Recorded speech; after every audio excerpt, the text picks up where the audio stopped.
이번 동영상은 우리가 마가복음을 계속 묵상하고 있잖아요. 그래서 이 마가복음이 어떤 책인지, 또 어떤 주제가 담겨 있는지, 또 우리가 어떤 것을 좀 계속 마음속으로, 아니면 우리가 읽는 도중에 좀 기억하면서 봐야 되는지 도움을 주기 위해서 마가복음을 좀 살펴보려고 합니다. 이 마가복음이라는 것이 이제 마가라는 사람이 쓴 책인데요. 이 마가복음이 복음서 중에서는 제일 먼저 쓰여진 책이에요.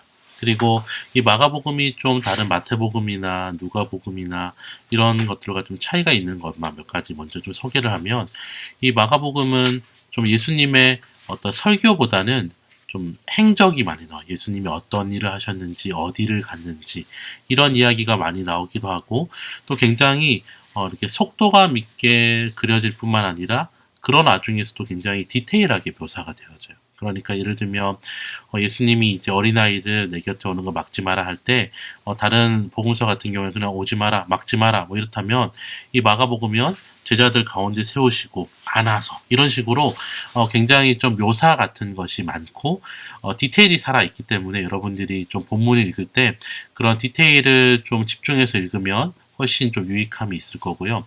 그리고 이 마가복음은 좀 주제별로 좀 이 장들이 좀 묶여져 있어서 조금 읽기 좀 수월해요. 그래서 예를 들면 한 장 안에 종교 지도자들과의 어떤 논쟁이 담겨 있다든지, 아니면 어떤 치유 사건이 적혀 있다든지, 제자를 부르는 것이 적혀 있다든지, 이런 식으로 조금 내용들이 주제별로 모여져 있는 것이 좀 큰 특징 중에 하나고, 좀 제일 두드러진 특징 중에 하나가 예수님의 죽음에 대한 기사들이 마태복음이나 누가복음에도 적혀 있지만, 이 특별히 마가복음은 이 마가복음 전체의 3분의 1 가량을 예수님의 죽음에 대해서 기록하고 있어요.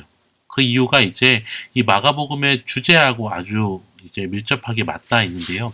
이 마가복음의 주제라고 한다면, 쉽게 얘기하면 예수님은 어떻게 왕이 되셨나라는 주제라고 저는 생각을 해요. 그러니까 다른 말로 하면, 여러분 잘 아다시피 이제 이스라엘 사람들이 이제 구약 성경이 끝나면서 메시아를 기다렸잖아요. 그래서 예수님이 이제 메시아로서 이 땅에 오시고, 이 마가복음 자체도 예수님 메시아다라는 걸 이제 증거하기 위해서 적혀 있는데, 사람들의 좀 기대와 다르게 마가복음은 예수님께서 어떻게 왕이 되셨냐라는 질문에서 결론부터 얘기하면, 예수님은 종이 되심으로 왕이 되셨다라는 것을 말하고 있어요. 이 말이 무엇이냐면, 예수님께서 이제 제가 아까 예수님의 죽음에 대한 이야기가 마가복음에는 상당히 많이 기록되어 있다고 얘기했잖아요. 그러니까 사람들이 예수님이 이제 좀 유명해지고, 그리고 예수님께서 많은 일들을 할 때 사람들이 이제 예수님을 메시아로 생각을 했지만, 그래서 이제 자신들의 삶 가운데에서 이제 이 로마의 압제를 이제 벗겨주고, 그리고 참된 이제 하나님 나라를 새롭게 건설할 분으로 예수님을 기대했고, 실제 예수님은 그런 분이 맞았어요. 그런데 마가복음이 이야기하고자 하는 바는, 그것이 어떻게 이루어졌냐?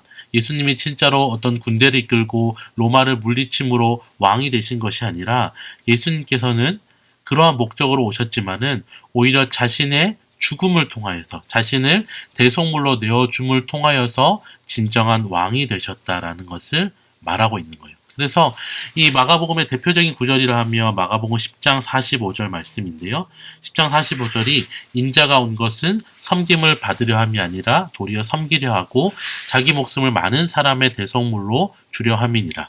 예수님의 어떤 자기의 사명 선언과 같은, 내가 왜 이 땅에 왔느냐? 나는 섬김을 받으려 하는 것이 아니라 섬기러 왔고 내 목숨을 많은 사람의 대속물로 내어주기 위해 왔다 라고 이야기하면서, 예수님은 이 땅 가운데 참된 왕이 되시기 위하여서, 참된 메시아가 되시기 위하여서 이 땅에 오셨을 뿐만 아니라, 예수님은 자신의 죽으심을 통하여서 그것을 완성시켰다라는 것을 보여주는 본문이 바로 이 마가복음이에요. 그래서 우리가 하나님 나라, 특별히 마가복음에는 이제 예수님께서 왕이 되신다는 것은 하나님 나라를 건설한다는 의미가 있잖아요. 우리가 하나님 나라면 좀 어렵고, 쉽게 얘기하면 어떤 회복된 공동체, 아니면 이제 하나님의 어떤 백성들을 다시 회복시킬 때에, 우리가 이제 학교의 사회 시간에 나라가 회복되려면 크게 세 가지, 주권과 그 다음에 백성과 영토가 있어야지 나라의 조건이 갖춰진다라고 얘기하는 것처럼, 이 마가복음에서는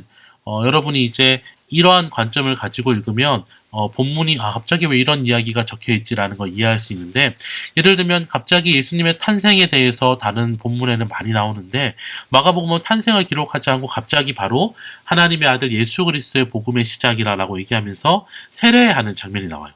근데 이 세례가 왜 중요하냐면 이 세례가 하나님으로부터 예수님이 진정한 왕이 되심을 어떤 인정받는 사건과 같은 거예요. 왜냐하면 하나님이 인정해 주잖아. 얘가 진짜 내가 기뻐하는 자다, 내가 사랑하는 자다 라고 얘기하면서 주권을 가지신 분임을 보여주고, 그 뒤에 제자들을 부르시죠. 백성. 그리고 예수님께서 아까 제가 마가복음은 여기저기 행적이 많다고 했죠. 여기저기를 돌아다니시는 장면이 상당히 많이 나오는데 영토. 그러니 지금 이 마가복음을 통해서 이 마가는 예수님이 정말로 왕이시고 그분이 다시 이 무너졌던 이스라엘 공동체, 아니면 다시 무너졌던 하나님 나라를 회복시키는 분이시다라는 것을 이 주권과 백성과 영토가 회복되어지는 것을 통해서 보여지는 거예요. 그 가운데서 아주 중요한 것이 무엇이냐면 수많은 기적의 사건들, 특별히 귀신을 내어쫓고 그리고 병을 고치시고 그 다음에 자연적인 많은 재해들, 풍랑과 같은 것들을 잠잠케 하시는 분들을 통해서 당시에 이제 정말로 예수님이 주권을 가지신 분이 맞느냐? 사람들이 이렇게 생각할 수 있잖아요. 그런데 예수님께서 그 뒤에 어떤 일이 나요? 제자들을 부르고 수많은 귀신들을 내어쫓습니다. 그러니까 귀신을 내어쫓는단 말은 이 땅에 무너진 하나님 나라, 그리고 죄가 다스리고 있는 이 땅 가운데에서 예수님이 오셔서 이 죄의 권세를 물리치신다는 거예요. 진짜 왕이시기 때문에 왕이 오셨을 때에 이 죄의 권세들이 버티지 못하고 쫓겨난다는 것을 보여주고 있는 거예요. 그리고 당시의 세계관에서는 이 병이라는 것이 이 죄로 인한 결과라고 생각했어요. 그러니까 뿌리라는 것이 죄라면 꽃이라는 것이 병이라고 생각했다는 거죠. 그래서 예수님께서 수많은 병자를 고쳐주시는 이것은 단순히 예수님께서 이런 신통한 능력이 있다는 걸 얘기해 주려는 것이 아니라 예수님이 왕이라는 관점, 하나님 나라를 회복시킨다는 관점에서 원인이 물러가잖아요. 죄악된 것들이 무너지고 그리고 그 뒤에 어떤 일이 나는 거예요? 그 죄악으로 인하여서 사람들을 올가매고 있던 질병들에서 자유케 하시는 분이 누구시냐? 바로 예수님이시다. 그렇기 때문에 예수님은 정말 왕이시다라는 것을 이야기하고 있는 것이에요. 또 아까 말한 것처럼 어떤 이 초자연적인 현상들을 예수님께서 회복시키시고 또 오병이와 같은 사건들을 통해서 정말로 예수님께서는 이 나라의 왕의 자격을 갖추시고 이 모든 자연을 다스리실 뿐만 아니라 그리고 모든 자기의 백성을 풍성하게 먹이시는 분이라는 것도 예수님께서 보여주시는 것을 마가복음이 기록하고 있는 것이에요.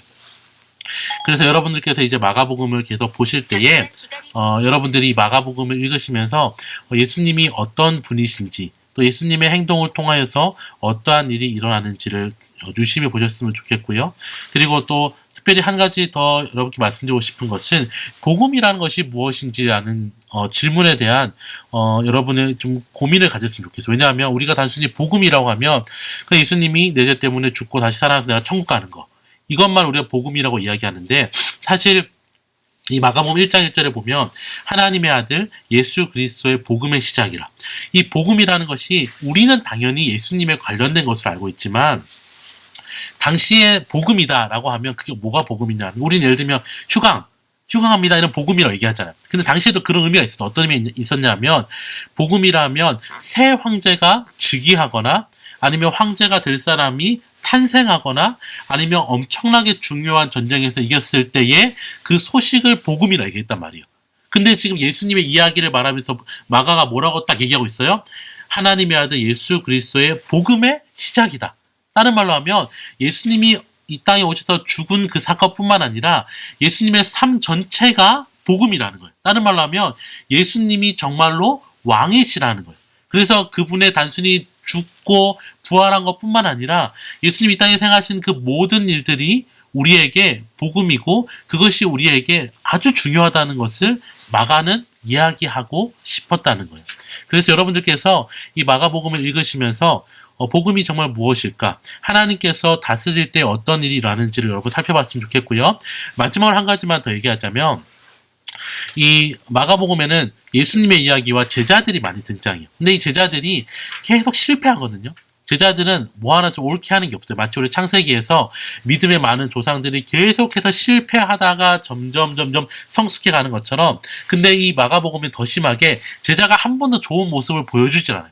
계속 실패하고 계속 오해해요. 예수님이 죽으러 가시는 그때에도 왕이 되실 줄 알고, 그러니까 우리가 아는 그런 왕이 될 줄 알고, 내가 국무총리가 돼야 된다, 내가 뭐 법무부 장관이 돼야 된다, 그것 때문에 청탁하고 싸우는 그런 모습을 보여줘요. 그래서 예수님께서 그들에게 계속해서 제자가 된다는 게 어떤 것인지를 많이 가르쳐 주거든요. 그래서 저는 여러분들이 마가복음 읽으시면서, 우리 또한 사실은 창세기 읽으면서 그런 거 많이 느꼈잖아요. 아, 믿음의 조상의 모습이 참 연약했지만 하나님께서 그들을 믿음의 조상으로 만들어 가시는구나. 동일해요. 우리도 이 마가복음 읽으면서 연약한 우리지만 하나님께서 또 이 마가복음 안에 있는 제자들이 계속 실패하지만 그들을 하나님께서 어떻게 가르치시고 그들에게 제자가 되기 위해서 무엇이 필요한지를 끊임없이 가르치시는 그 내용이 바로 우리를 향한 내용임을 여러분들께서 좀 믿고 신뢰하시면서 주의 깊게 나에게 오늘 하시는 말씀이라고 생각하시면서 읽어나간다면, 아, 하나님의 나라가 이런 것이고 예수님께서 우리에게 허락하신 복음이라는 것이 무엇이고, 그리고 그 복음을 누리는 우리가 해야 될 것은 또 무엇인지를 아는 귀한 시간이 될 거라고 저는 확신합니다. 우리가 이제 함께 이 마가복음을 묵상하면서 또 계속해서 질문사항이 있으시면 언제든지 또 카카오톡이나 개인톡으로 물어봐 주시고, 함께 이렇게 말씀을 좀 나누면서, 비록 우리가 함께 모여서 예배 드리고 있지 못하지만 이런 시간들을 통해서 또 개인의 삶 가운데에서 하나님을 알아가고, 또 우리가 함께 이렇게 말씀을 나누면서 한 공동체임을 좀 확인하는 복된 시간이 되었으면 좋겠습니다. 파이팅!